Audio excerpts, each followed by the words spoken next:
Robby Milatul Haq SPD. Assalamualaikum Pak. Waalaikumsalam Pak Zain. Alhamdulillah sehat ya Pak. Alhamdulillah sehat Pak. Alhamdulillah. Pak Robby ini kan guru di SMK Muhammadiyah Kudus. Guru apa Pak? Guru PPKN Pak. PPKN itu kepanjangannya apa? PPKN itu kepanjangan dari Pendidikan Pancasila dan Kewarganegaraan. Oke. Tapi Pak, selama perubahan kurikulum, Ya. nah itu kan beberapa kali pergantian nama ya. Jadi kalau di SMK itu kan kelas 12 itu pakai kurikulum 2013 ya. Jadi namanya masih tetap PPKN. PPKN. Untuk kelas 10 dan kelas 11 karena pakai kurikulum merdeka, namanya berubah menjadi PP atau Pendidikan Pancasila. Pendidikan Pancasila. Tapi untuk muatan isinya itu sama saja. Sama dengan yang PKN. Kalau zaman saya itu ada PKN sama PPKN itu sebenarnya sama nggak Pak?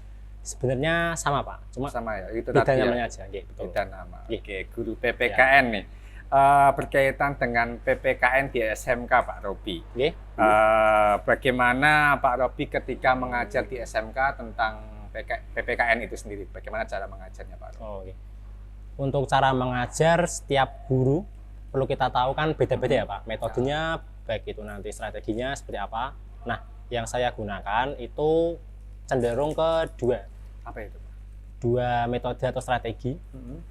Yang pertama tetap kita perlu ceramah ya. Karena ceramah kan penting ya, di samping siswa itu untuk membaca, jadi mendengarkan itu kan juga penting seperti itu. Kemudian yang kedua itu metode diskusi seperti itu. Diskusi kelompok atau diskusi individu seperti itu. Jadi kan sampai diskusi nanti ada presentasi juga. Nanti kan juga ada tanya jawab seperti itu. Jadi bisa meningkatkan keaktifan siswanya. Kalau antusias siswanya sendiri ketika diajar oleh Pak Robby berkaitan dengan PPKN bagaimana? Ya, untuk antusiasnya, nah untuk di siswa SMK sendiri kan agak berbeda ya Pak dengan siswa SMA seperti itu. Jadi kan anaknya cenderung lebih aktif seperti itu. Ya.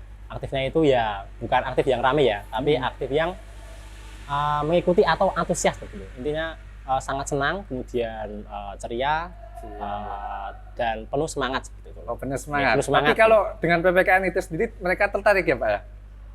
Sejauh ini saya mengajar di kelas-kelas sangat tertarik gitu Pak. Jadi tertarik gitu. Kemungkinan saya bisa mengambil kesimpulan bisa ditunggu anak-anak seperti itu. Oke, ditunggu dengan anak-anak itu menunggu. Memang kalau materi pembelajaran berkaitan dengan kenegaraan itu biasanya ditunggu Pak memang.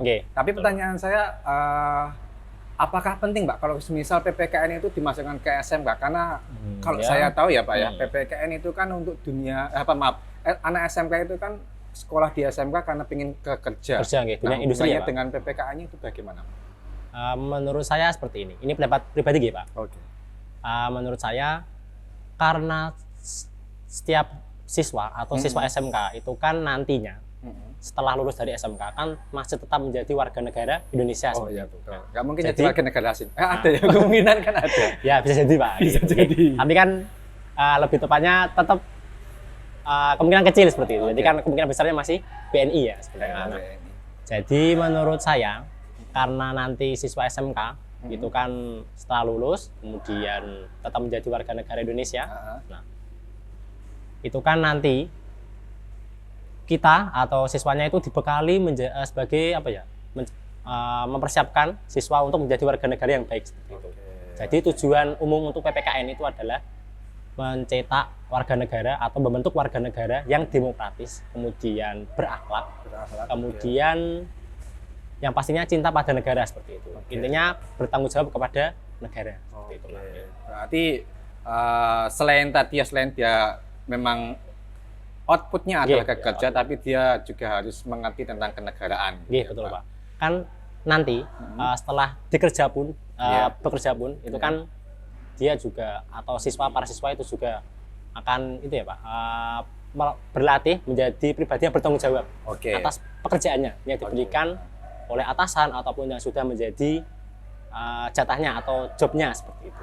Berarti di PPKN juga diajarkan berkaitan dengan manajemen di industri juga Pak, maksudnya bagaimana cara menjadi karyawan yang baik sesuai itu ya. Kalau tadi Pak kan di awal juga ada kata Pancasila, kan Pancasila berarti kan PPKN ada Pancasilanya. Nah, ilmu penekanan di Pancasilanya kira-kira apa Pak itu? Ilmu penekanan di Pancasila itu kan Pancasila kan sila 1 sampai 5 gitu, Pak. Iya. Nah, jadi kita bisa mengaktualisasikan. Apa itu aktualisasi? Aktualisasi adalah praktek nyata di dalam kehidupan sehari-hari. Karena dalam kehidupan sehari-hari, jadi kan nanti bisa masuk ke dunia kerja gitu, seperti itu. Nah, kita bisa masuk ke sila pertama dulu. Misalkan ketuhanan Yang Maha Esa. Jadi contoh prakteknya yaitu dia karena di sini sekolah Islam ya, berbasis agama Islam atau berbasis wawasan Islam. Jadi para siswa nanti itu dituntut disiplin atau rajin dalam melaksanakan ibadah. Itu yang bagian sila pertama. Itu yang sila pertama. Untuk yang sila kedua yaitu kemanusiaan. Jadi di samping dia peduli terhadap dirinya sendiri, dia juga peduli terhadap rekannya, seperti itu. Kan bisa saling tolong menolong dalam pekerjaan, entah itu dalam pekerjaan, kemudian di sekolah dan dalam kehidupan sehari-hari, seperti itu. Nah, kemudian yang sila ketiga itu kan persatuan Indonesia ya Pak. Jadi pada saat nanti siswa itu diterjun di dunia kerja, nah itu kan bakal banyak berkumpul dengan teman ataupun rekan yang berbeda daerah atau berbeda perilaku seperti itu. Nah, jadi nanti mereka bakal belajar tentang toleransi seperti itu, toleransi, kemudian saling menghargai satu sama lain, karena kan setiap daerah atau budaya itu kan berbeda-beda seperti itu. Nah, jadi mau tidak mau mereka harus beradaptasi seperti itu. Untuk yang sila keempat yaitu kerakyatan, nilainya yaitu mereka ataupun para siswa nanti saat di lingkungan kerja itu kan sudah pasti ada yang namanya apa itu namanya rapat ya Pak, ataupun meeting dan lain sebagainya, meeting dengan bos dan lain-lain, ataupun itu nanti ada rembugan seperti itulah, ataupun bermusyawarah, bermusyawarah seperti itu. Nanti mereka juga diajari atau mereka juga bakal menempatkan posisinya untuk saling menghargai, kemudian saling mendengarkan, kemudian bisa menerima dengan lapang dada apapun keputusan yang sudah bulat seperti itu, yang diambil secara bareng-bareng atau kelompok seperti itu. Itu yang kelima yaitu sila keadilan. Itu penekanannya di bagaimana nanti para siswa itu berkeadilan atau mempunyai sikap yang adil, yaitu adil terhadap dirinya sendiri, kemudian adil terhadap temannya, dan adil terhadap sekitar ataupun alam seperti itu. Berarti kurang lebih seperti itu ya Pak. 5 Pancasilanya itu juga ditekankan juga ya Pak di dalam kehidupan sehari-hari, nggak cuma di dirinya sendiri, tapi juga diaktualisasi ke output nanti dia kerja di perusahaan. Berarti kan juga Pak disebut untuk pembentukan karakter juga ya Pak kalau kayak gitu. Iya, betul Pak. Kira-kira Pak, kalau Pak Robi mengajarkan di siswa itu apakah juga mengenalkan tentang kayak kalau dulu kan saya sekolah di SMK gitu kan, diajarkan PPKN, dikenalkan para pahlawan, jasa-jasa para pahlawan itu juga ditekankan juga Pak kalau di Mapel. Untuk penekanan mengenai para pahlawan ya Pak. Untuk penekanan mengenai para pahlawan, saya ambil beberapa tokoh aja seperti itu. Misalnya tokoh yang terutama jadi presiden seperti itu. Kemudian tokoh-tokoh yang berjasa bagi negara juga, itu kan kemudian apa ya, tokoh yang di apa ya mampu itu dari agama Islam seperti itu Pak. Karena memang kita dari pendidikan Muhammadiyah juga mengenalkan beberapa tokoh pahlawan Muhammadiyah yang berjasa bagi negara seperti itu. Kira-kira dari siswa sendiri Pak, apakah pernah Pak Robi, saya minta tolong diceritakan tentang ini.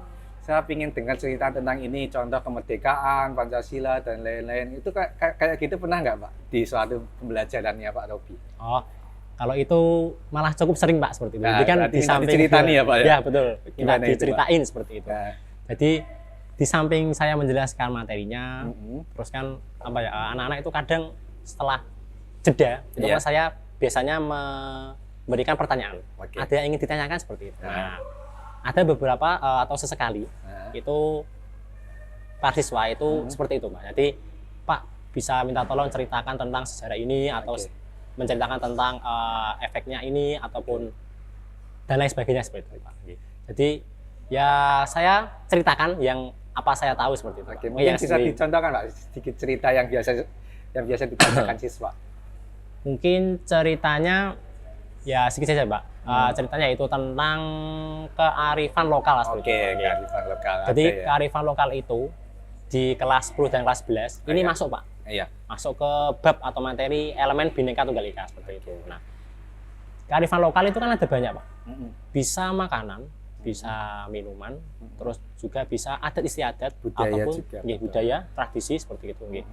Mungkin yang saya ceritakan itu seperti tradisi ataupun adat istiadat mengenai Rebo Wekasan.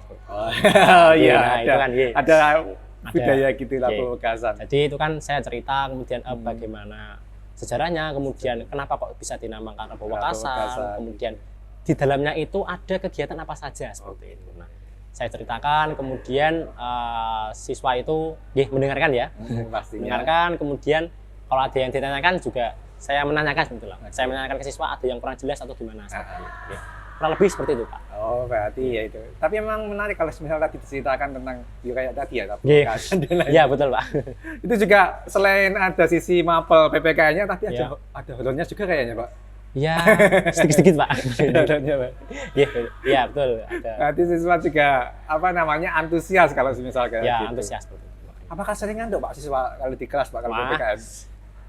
Biasanya kalau diceritakan kan diceritani kan ngantuk gitu. Sering ngantuk, Ya ini tantangan tersendiri bagi seorang mungkin guru PPKN yang mana itu kan mesti di benak atau di pikiran kita kan banyak teori seperti itu. Ya kalau masalah tadi untuk siswa yang mengantuk dan lain sebagainya, bosan, jenuh, ya itu pastinya ada seperti itu. Nah, misalnya kalau ada siswa yang seperti itu, yang saya lakukan adalah bertanya kepada siswa itu, kemudian menyuruh ataupun membolehkan siswa itu untuk cuci muka terlebih dahulu. Itu kalau di PPKN ilmunya apa, Pak? Kalau dari 5 Pancasila tadi. Ilmunya adalah mungkin itu, Pak. Kemanusiaan. Kemanusiaan. Ya, dia sadar jadi manusia itu harus belajar. Ya, betul, belajar menghargai. Betul. Belajar menghargai yang sudah menyampaikan pendapat, yang menyampaikan materi seperti itu. Tapi seperti itu. Menarik gitu, Pak. Terus kalau ini, Pak, saya tuh sempat pernah ada kepikiran. Oh iya. Ya.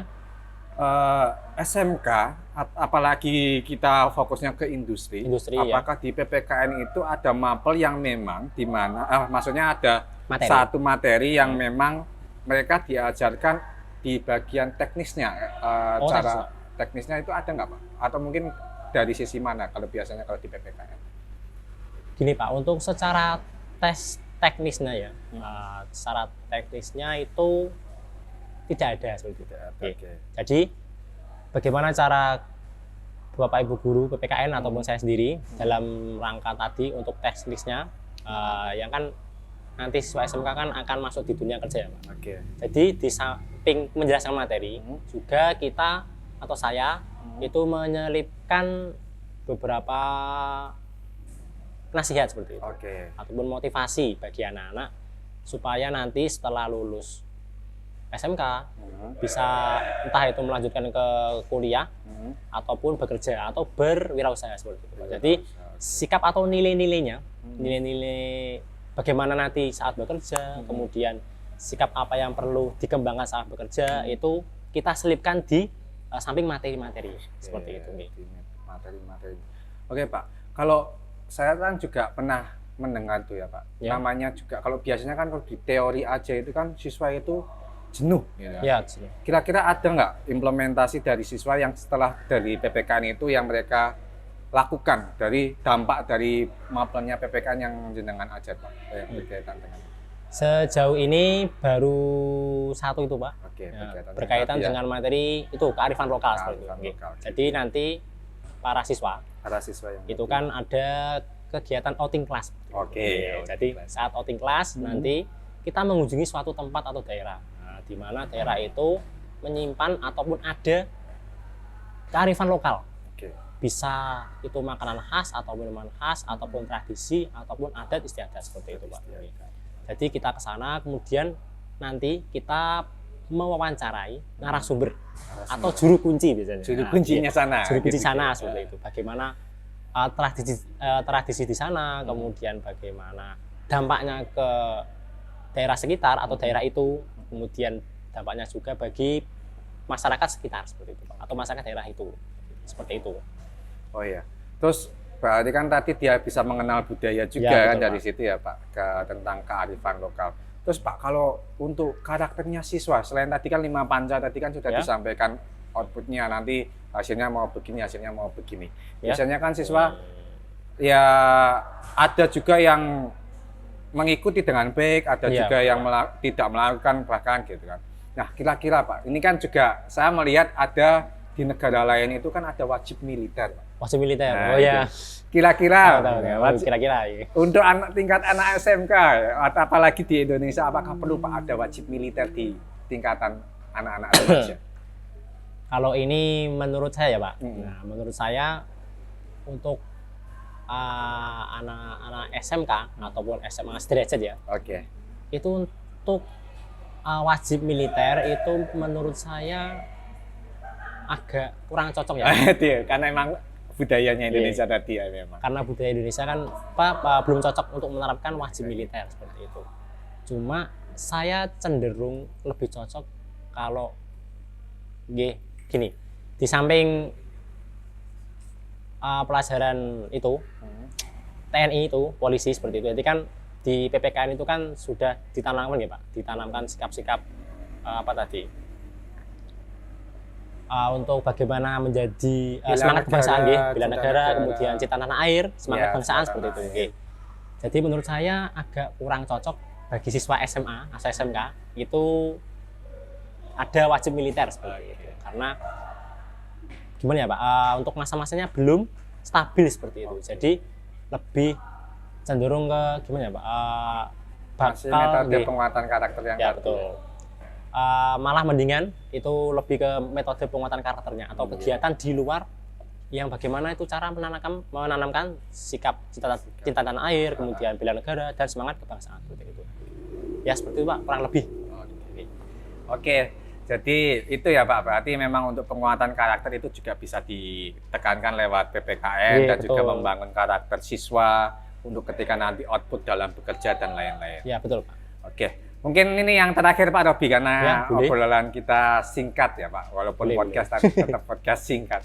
Mungkin bisa disampaikan harapan untuk siswa, terutama siswa SMK dalam hal belajar PPKN dan cinta negara tadi. Mungkin bisa sambil hadap kamera Pak Robi. Oh gitu, oke. Terima kasih. Menurut saya ini sedikit nasihat ataupun petuah bagi anak-anak ya. Jadi saya berharap nanti para siswa yang lulus dari SMK ataupun SMA atau SMK kalau di sini, jadi saya berharap nanti anak-anak itu belajar tentang yang namanya kedisiplinan, kemudian tanggung jawab, dan yang pastinya tetap memanusiakan manusia seperti itu.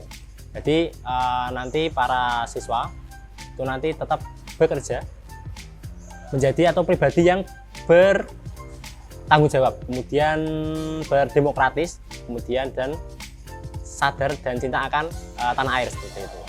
Lebihnya seperti itu. Oke, terima kasih Pak Robi atas waktunya dan terima kasih sama-sama, atas Pak. podcast kita hari ini gitu kan. Ya, Jadi sama-sama, Pak. di SMK ada podcast sekolahan Pak. Ya. Jadi untuk programnya namanya Si Paling Paling. Nah, ini kan guru PPKN. Ya, Si boleh. Paling PPKN gitu kan. Oh, Tapi boleh. bukan berarti untuk konotasi negatif ya Pak Ya. ya, tapi lebih cenderung ke kita membangkitkan semangat untuk belajar, mungkin lebih fokus ke PPKN dan lain-lain. Ya, Mungkin boleh, itu Pak Robi, terima kasih atas waktunya. Assalamualaikum warahmatullahi wabarakatuh. Oke, sama-sama Pak. Wassalamualaikum warahmatullahi wabarakatuh.